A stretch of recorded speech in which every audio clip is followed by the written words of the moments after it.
You're freaking me out. Inside, just one man, the face of Christian family values, Representative Todd Courser. Friends, it's time for some straight talk. This statesman has a secret to bury, a steamy affair with her, a married colleague. My name is Cindy Gamrat. I'm running for state representative. His outlandish plan, laid out on a hidden recording, is to smear himself. Of course, they're caught on tape behind Lansing nightclub. Born addicted to sexual deviant, male on male, paid for sex. So when people find out that it came from you, they're gonna ask, Todd, what the hell are you thinking? Making up something so outrageous. What? No one would believe it when the truth about his love life leaked out. Are you a hypocrite? We're right there with them as they speak to 2020 about the outrageous national scandal. Sex, lies, cover-ups. Cheating on their spouses. A lead story. A bizarre attempt to hide their extramarital affair. And a laughingstock. That is the worst plan I've ever heard. And I'm including trickle-down economics, the pull-out method, and the plot of The Parent Trap. It's not about me. Tonight, blackmail. People were following you guys. It's as if they knew your every move. They did know every move. Threatening texts. Oh my God. A secret affair. Wow. All leading to disorder in the house. You have power, politics, sex. That's not how I wanted it to go. The circus needs to go. A capital offense. Good evening, I'm David Muir. And I'm Elizabeth Vargas. And if you're stuck in a snowstorm tonight, settle in for tonight's mystery with plot twists you will not believe. The number one being, why would a politician fabricate an outrageous scandal to discredit himself?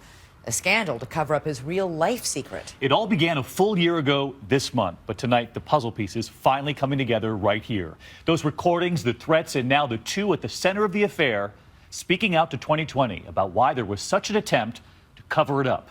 Here's ABC's Gio Benitez with a capital offense. Lansing, Michigan, its modest skyline nestled around the noble dome of the Capitol, is normally the humdrum hub of state government. Typical Midwest town with typical Midwest politics. You solemnly swear to uphold... But that all changed last January when two ambitious newcomers come to town. Freshman Representatives Cindy Gamrat I ran for office because I believe in freedom. and Todd Courser. We were going there on a mission. The two buttoned-down, plain-spoken Poles hail from opposite sides of the state. So you got, what, 30 acres there? There's 30, yeah. It's great for the children, obviously. It's sort of created a, Huck Finn life. Courser, a lawyer by trade, is from rural, religious Lapeer in the east. I think it's 112 churches in the county. It's a very faith-based community. And Gamrat, a homemaker and former nurse from the modestly titled town of Plainwell in the west. It's beautiful. It's a wonderful place to live. Their districts may be far apart, but their politics can't be any closer. Both staunch Tea Party Christian values conservatives, and both married parents, firm believers in faith and family. Interesting, considering what's about to happen. He seemed to share the same values and the same principles as I had. What was part of your message? Christian and family values? Yeah, send me to Lansing to be a strong voice for liberty and our conservative values. Mixed in with, again, the government overreach. I believe our federal government is out of control. She's very high energy, not scared of anybody, and just very principled. Enter two key players, Keith Allard, who signs on as Gamrat's number two, and Ben Graham, an old friend who becomes Courser's top aide. He's a very dynamic person. He's very engaging, he's very charismatic. He definitely draws you in, and he knows that. I'm against this, thank you. Last January, the two first-termers hit Lansing like a cannonball, determined to push their ultra-conservative agenda, even if it means fighting their own party. Come hell or high water, we weren't going to cut a deal with the GOP to sort of further ourselves politically. But the disruptive duo's sharp elbows approach alienate just about any potential ally they'd need to get their bills passed. Todd actually kind of declared public warfare on his colleagues. They were just very suspicious that everybody was looking to stab them in the back. In fact, the only relationship Courser and Gamrat seem to be cultivating is their own. The two are certainly close. I also think we're missing a They component go on here. It's TV together and even combine their two staffs, running operations out of the same office. Very unusual. So, I mean, as soon as they got here, people were talking. There are also frequent late-night sessions that have the two overnighting at the downtown Radisson Hotel. We actually would have lobbyists and fellow staff members ask us if they're having a relationship. But we also just couldn't believe that these two would do something like that. It's doing great. Yes, it is hard to believe. Todd Corser is married to his college sweetheart, Fawn. They have 4 kids together, pick apples in their spare time. That's a good one, buddy. And Cindy Gamrat is raising 3 kids of her own with her longtime husband, Joe, the kind of house mom you see smiling out of Facebook photos and price hunting in the produce aisle. Definitely, you don't forget the Oreos. But the rumor mill keeps churning, and now somebody in this quiet capital is doing more than talking. It looks like they're stalking. Take a look at this. An uncredited photo of Corser giving Gamrat a foot rub in broad daylight while parked at a Lansing strip mall. The photo is posted online after a nameless paparazzo delivers it to controversial political blogger Brandon Hall. It was just like, wow. You know, I mean, what is my representative doing right now in Lansing? You know, they probably think they're in their office or, you know, voting. And here they are in a parking lot giving each other foot rubs. People were following you guys and Yeah. taking these pictures of you I know. together in this car. And there's nothing happening in the car. Okay, maybe not in the car, but there is quite a bit happening elsewhere, specifically that Radisson. It turns out that Corser and Gamrat really are more than political bedfellows. It's your typical secret double life. They're putting themselves out there as these right-wing Christians, but they're fornicating behind the scenes. Given your positions on family values, didn't you see it as a real risk that this affair was going to be going on? In the beginning, it doesn't happen that way. As you walk forward, and then all of a sudden, before you know it, you're in a relationship with somebody. Despite the happy photos, Corser does acknowledge that his marriage to Fawn was as cold and dead as an Upper Peninsula winter. It was a burden, a tremendous burden. Was there any moment where you just thought to yourself, Todd, what the hell are you thinking? Well, I mean, there was a bitterness and a hardness of heart. And at that point, you don't even recognize yourself. Are you a hypocrite? You know, it's tough because I think there is a component of that. Well, everybody'd hear that I'm a believer in Christ. They wouldn't hear the part that I'm failed and flawed, you know, like everybody else, but it was true. And what's Representative Gamrat's position on this issue? Can you tell us what was going through your mind at the time? No, I'm just not gonna get into that. Did you violate traditional family values? Sure. Yeah, I did. I violated the covenant between a husband and a wife. The affair continues throughout the spring. So do the rumors, and so do the denials. One of our staff said to them, "You need to consider the optics of the situation." And they laughed it off. They just said it was a joke to them. But it's no laughing matter when the whiff of blackmail starts swirling around the couple. Out of the blue, both Gamrat and Corser start receiving a series of text messages threatening to expose their affair from an anonymous, disposable burner phone. Just look at some that Corser saved. Cindy sounds like she's great in the sheets. Silence in this case can be very detrimental. It could be disastrous, really. The texter says he'll let everybody off the hook on one condition only. You resign, Todd. He made the same demand of Gamrat, and adding teeth to the threat, the texter is referencing their private phone calls and inside details of their trips. It's as if they knew your every move. They did know every move. They knew my emails out of my outbox even after I changed my password. They knew texts from my phone. The texter is someone close, someone with the means and the will to destroy him. It's enough to put anyone on edge. There was just a lot of stress. Obviously, this was driving you to a breaking point. I would say that you couldn't have been at a lower spot. Todd is usually very chipper and sarcastic and fun, but there would be times where he would take things out on us with a great deal of anger. It was tough. It was very tough. And it's about to get a lot tougher as Representative Corser concocts a truly twisted plan to make his problems go away. He said, "Ben, I need you to destroy me." And I paused for a second, and I said, "Todd, what do you mean?" Stay with us.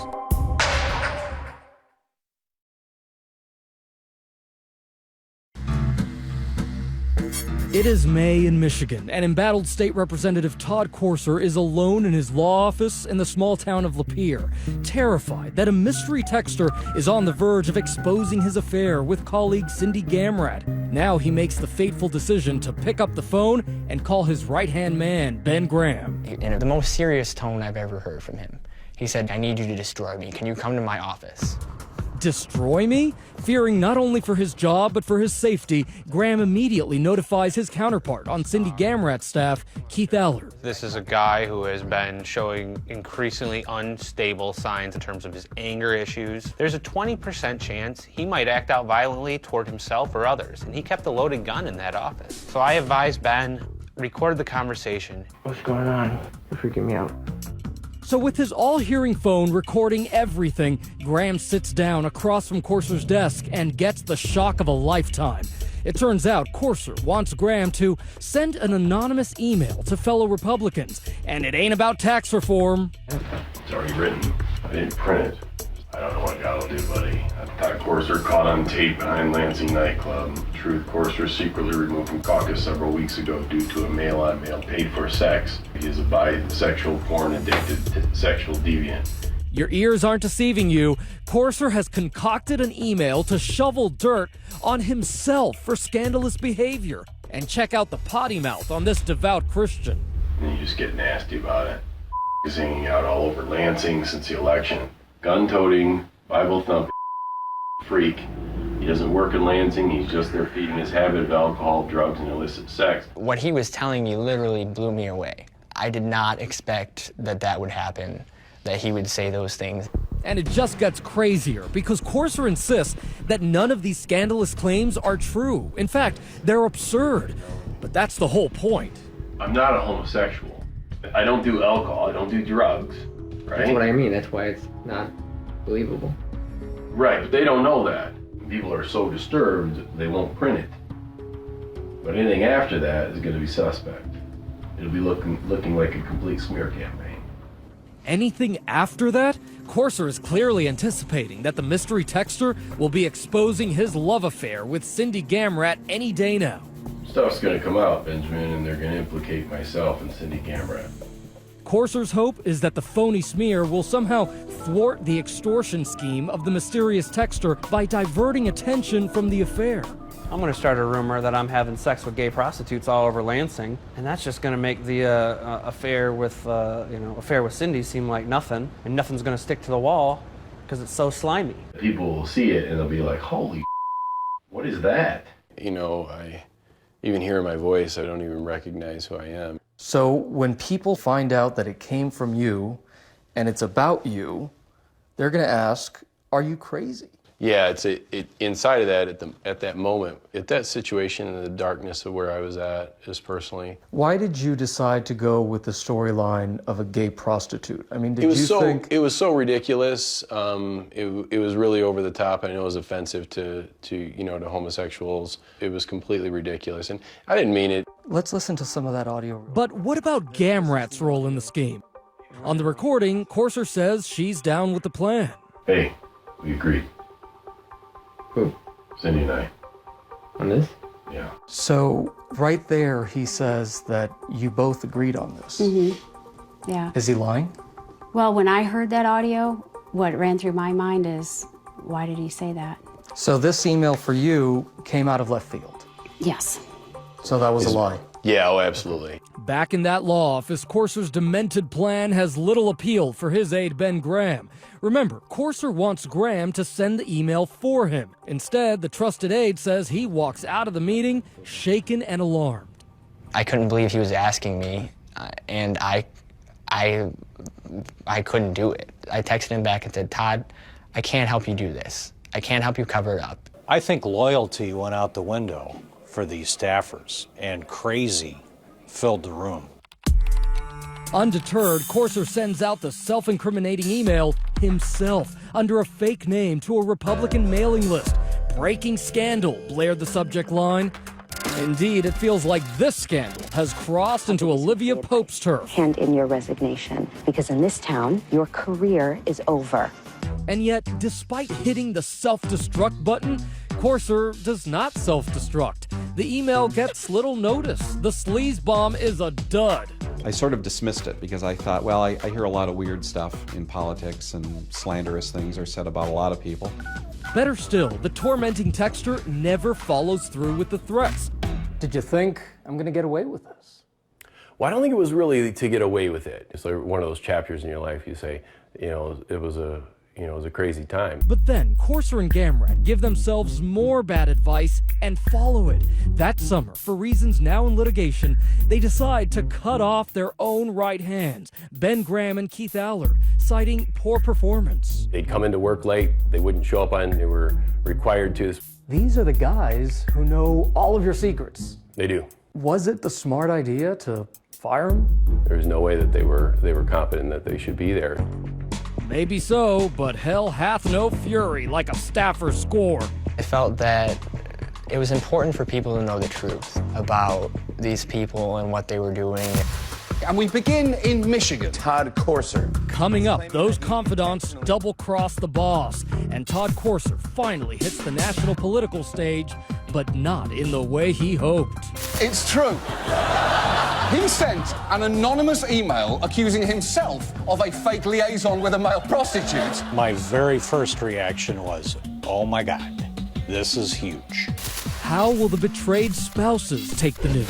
What was going through your mind when he first told you? And the fight for their political lives. What will their punishment be for their capital offense?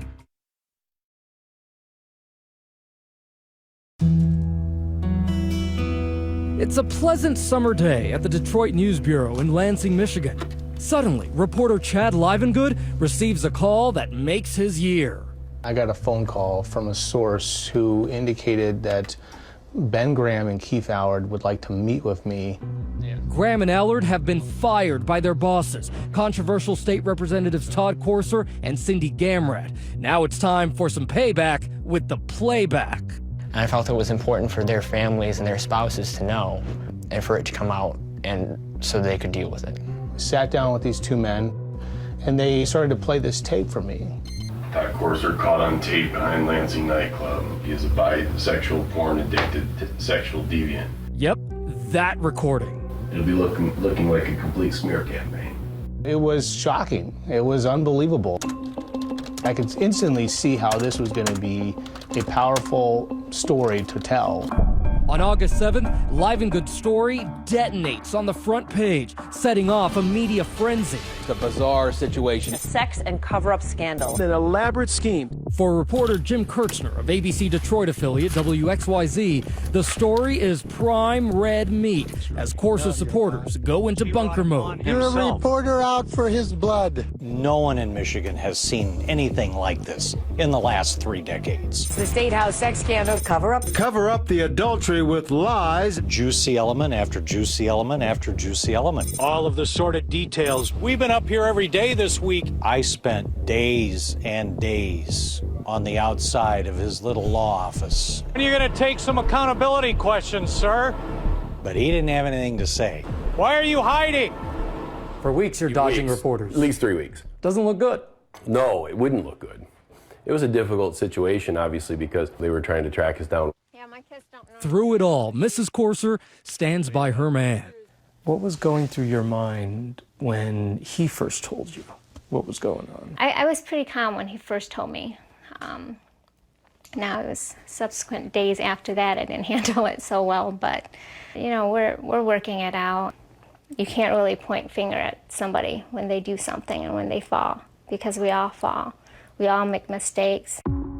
Meanwhile, 150 miles away in Plainwell, there's nothing plain or well at the Gamrat residence. So Cindy, what was that next morning like when the news broke? We had scheduled for that day to go to the zoo, and of course the media came. They were outside. We said, okay, let's like make a beeline for the truck. Eventually, the scandal, Todd Courser, goes national. He intentionally leaked a fake news story about himself hiring a male prostitute. What? And it's irresistible to TV comments. I wasn't having an affair. I was actually hiring a male prostitute. That That is the worst plan I've ever heard. And I'm including trickle-down economics, the pull-out method, and the plot of The Parent Trap. Todd Corser always wanted to hit the big time, but not like that. Here you are on national TV, those comedy talk shows, you're the butt of jokes. Yeah. What's that like? I'm pretty tough, meaning my blood pressure doesn't go up a whole lot. But this was tough. 1 week later, I just want to thank my family. Gamrat takes her place in the pantheon of cheating politicians who issue public apologies with stoic spouses by their side. My husband is here, Joe, and I have three children. Joe Gamrat looks on, his face bereft of the family photo smile. What about your husband? Has he since forgiven you? He says he has, and I believe he has. I'm not here to resign today. I'm just here to say I'm sorry. How many people here feel that Cindy Gamrat should resign at this point in time? But sometimes sorry doesn't cut it. They need to resign immediately. Tad, you need to give it up. You need to come out now and say it's over. Just step down. With all the Christian values that are here, it must have rocked this community. It did. I mean, it really rocked our small town. Did they start saying you're not a real Christian? Yeah, oh, absolutely. A lot of times the most unforgiving people are people who profess Christ. So And I bet you've taken some hard questions from them. You know, some people really relish watching somebody burn. Just love it. And it's sick and it's evil and it's demonic. And remember, Gamrat and Corser already have plenty of enemies within their own party. Now the political knives are out. Their scandal was dragging everybody down. They were embarrassing the leaders. They were embarrassing the party. The House launches an investigation which finds numerous instances of deceptive, deceitful, and outright dishonest conduct by both representatives and says they abused their offices in attempting to cover it up. It's not always the scandal, but it's the cover-up. Claims that to this day, both Corser and Gamrat strongly deny. No comment. Are you humiliated by this? They're recommending that you be expelled. Is that appropriate, sir? That sets the stage for a dark and dramatic night under the Capitol Dome last September. There's no death penalty in Michigan, but this sure felt like an execution. By then, the Republicans and the leaders and everybody had said, we got to toss out the trash. Stand against deception and disdain and disrespect. While Representative Ed McBroom and others lobby for expulsion, Corser is not about to go gentle into that good night. I had no intention of resigning. I'm a gladiator, I'm a warrior. Then I would ask that you folks would vote no on expelling me. But as the clock strikes 12, unfit to continue to serve, it becomes clear irreparable harm. The gladiator is being fed to the lion. Shameful behavior. Very dramatic. I think it was about 2 o'clock in the morning. We could see that he was on the House floor, lobbying colleagues, pleading to stay. They were not letting us leave until they got an expulsion out of me. Today is the day to end this. The circus needs to go. You know, I just felt like it was done, and I walked up and just said, hey, I'm going to resign. Escorted by red-coated security guards, Corser makes his exit. Were you devastated? No. You know those lead blankets that they put on you at the dentist? There was like 20 of those came off me as I walked out the door. I got in my truck and drove away, and I got about 5 miles, and I just pulled into a parking lot, and I just turned the truck off, and I didn't move for 12 hours. You've let down so many people, and God, if I could go back and undo it, Lord knows I would. Back in the House chamber, it's 4 in the morning, and it's Cindy's turn to ascend the scaffold. She says she, too, thought about simply throwing in the towel. The other representative had resigned, and I panicked a little bit. But in that sea of hostility, Cindy finds a rock of support, her 18-year-old son, Joey. In my mind, resigning is kind of giving up the fight before you even get to actually fight. He said, stay and fight. He said, okay, Mom, take a deep breath and hold your head high. You're gonna walk in, you're gonna act like you own the place. I can't go back. I can't go back and change the past. The only thing I could do was try to go forward and do it better. And I still believe that my actions warrant censure, but not expulsion. Gamrat pleads her case a final time, but the House has heard enough. There are 91 aye votes and 12 nay votes. They vote 91 to 12 to expel her. She's escorted out with her head held high, making Michigan history as the first woman to be expelled from that chamber. I mean, this is everything you had worked for. I know. And here it is in one night, gone. This isn't how I pictured it. Even regardless of all this pressure. Sorry. That's not how I wanted it to go. 2 Michigan lawmakers are out of office. Their political obituaries are written. A strange end to an even stranger scandal. It was the ultimate final curtain for both of them. But sometimes final curtains aren't so final. Get this. Just the latest twist. It's Gamrat and Courser, the sequel. Some were very surprised. They're not ready to give up the spotlight yet, and they want to shine it on whoever was sending those mystery texts that led to their downfall. Stay with us.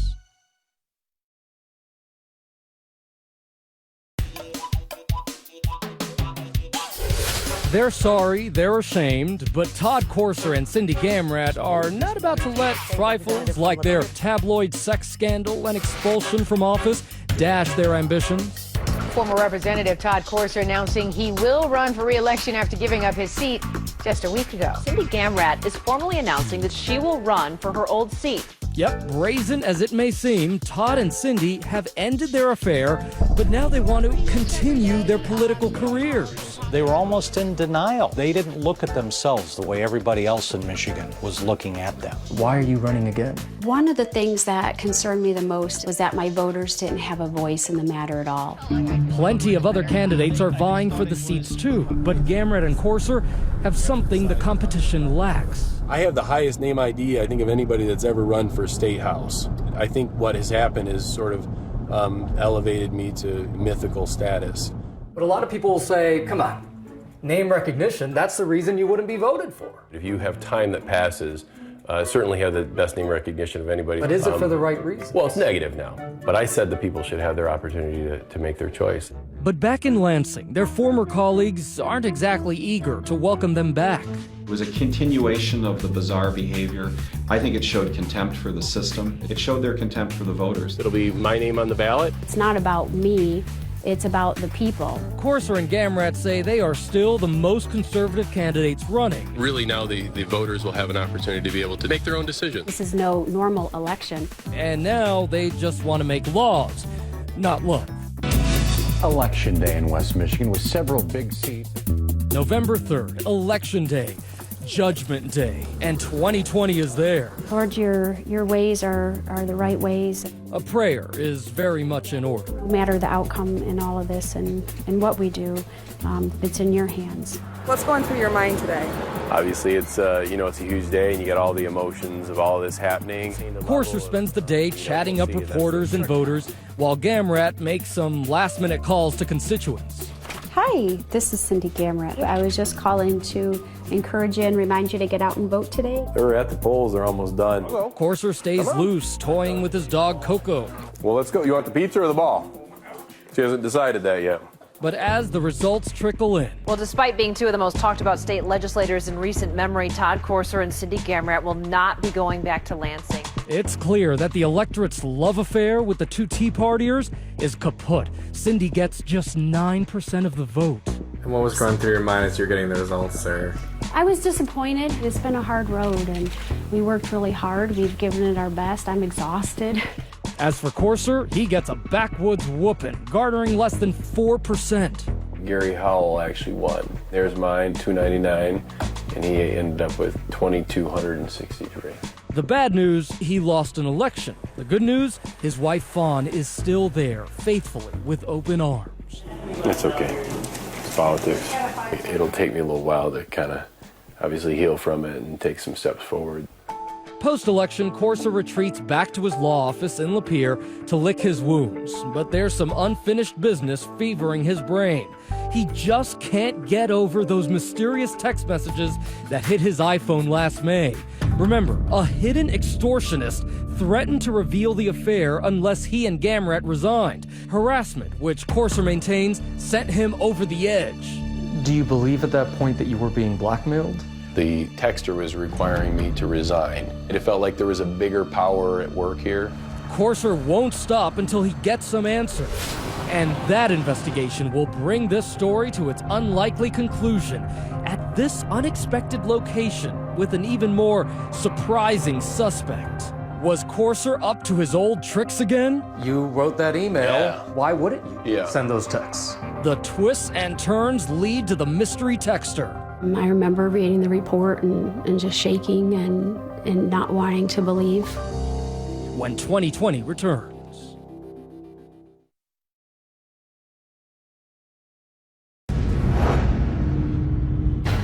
For months, it's been one of the biggest mysteries in Michigan politics.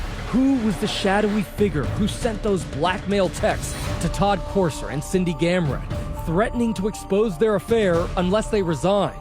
The guy who helped put the whole tragic farce in motion. There was this guessing game. Who was the sender of those texts? That became sort of the hottest guessing game in town. Remember, the mystery texter somehow knew private details of Todd and Cindy's phone calls, emails, and even their schedule. Not many people had the inside information of what was really going on, leading Courser to believe that the texter was someone close. You know, someone like a trusted aide, someone like Ben Graham or Keith Allard, possibly spilling secrets to his political enemies. I would say that somehow the texters were connected to the staff in some way to be able to get the information they had. I can 100% assure you right now that it was not us. For him to say that we were involved in blackmailing him is laughable because the texter asked him to resign. If he resigns, I lose my job. The texter had warned Courser that his phone was a burner, a disposable phone, so don't bother trying to trace it. Then a breakthrough when a private investigator hired by Cindy's attorney is able to trace the name on the phone's account. Get ready for this. It was a certain C. Livengood, the name of the Detroit news reporter who broke the story, Chad Livengood. My initial reaction was, that's not surprising that somehow they're going to try to pin this on me, but that's not going to work because I had nothing to do with it. And check out that spelling. Most print reporters know how to write their own name. Mine's with an E-N, and this said I-N-G-O-O-D. Then another startling twist. The blog MLive.com hires its own PI to look into the burner phone. And this time, a different name is uncovered. None other than Todd Courser. Courser had a crazy scheme in mind. A lot of people were wondering, are these texts real, or are these texts part of Courser playing the victim again? You wrote that email. Yeah. Why wouldn't you send those texts? Obviously, my credibility is already shot. Courser is so determined to clear his name and catch the real culprits, he walks into the state police headquarters in Lansing, demanding the cops launch a criminal investigation. Well, I was hoping that they would take it seriously and look through it. I mean, they didn't. The officer there, said, we know you did it. You just need to confess, and you shouldn't make false police reports. Eventually, the police do launch an investigation and are able to track GPS locations from the burner phone to the town of Port Huron, Michigan, specifically to here, the Domtar paper plant.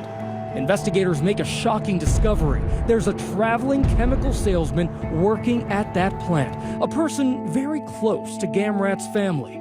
Believe it or not, her own husband, Joe. I was devastated to see the police report. I remember reading the report and just shaking and not wanting to believe what I was reading. According to the report, an accomplice at the plant bought the phone with money provided by Joe Gamrat, and Gamrat would tell him what to text. Apparently, they were also assigning those misleading names to the account to throw off the scent. Gamrat has denied the allegations, and although he was named as a suspect, the prosecutor declined to press charges. Did you feel vindicated? Oh, sure. You felt like, see, I told you so, I wasn't the texter. Right, yeah, I mean, obviously I was telling the truth. The records also show that Gamrat exchanged dozens of texts and calls with Graham and Allard. The aides say that was nothing unusual. Joe Gamrat would call at all times inquiring about Cindy's whereabouts. What was unusual was what Gamrat did with that information. For instance, last February, Joe Gamrat followed his wife to the now infamous Radisson Hotel in downtown Lansing and called Allard to tell him what he discovered. And in that phone call, he says Cindy's husband Joe actually saw Cindy leaving one of these hotel rooms, Todd Courser's hotel room, early in the morning. He went back to his car. He called her. She picked up and said, well, why are you calling me? I've been sleeping for hours. And he said, oh, really? She said, yeah, I've been asleep. Like, why are you waking me up?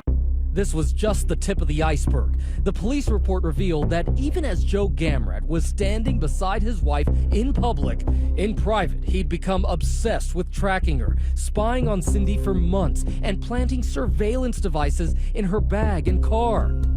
Remember those photos of Courser giving Cindy a foot rub in a Lansing parking lot? Well, police found foot rub shots of the two on Joe Gamrat's iPhone. The level of the spying he was doing on his own wife was intense and amazing. I did not expect that. When that is happening to you, it's really traumatizing, and there's a fear component, and a feeling of not feeling safe or secure. And what does Joe Gamrat have to say about all of this? So we've tried reaching Joe Gamrat. We've texted him, we've called him, no response yet. So now we're going to go to his house, see him in person, to see if he has anything to say about this. Gamrat did come out to speak with us, but he wouldn't go on camera. He said he just wanted to put this whole thing behind him. Joe Gamrat is still the mystery man. If there's a cliffhanger in this story, it's Joe Gamrat. When we return, their political careers are over, and now maybe their marriages are too. It's hard. It's cold out. Why is Cindy Gamrat sleeping in a parking lot when 2020 returns?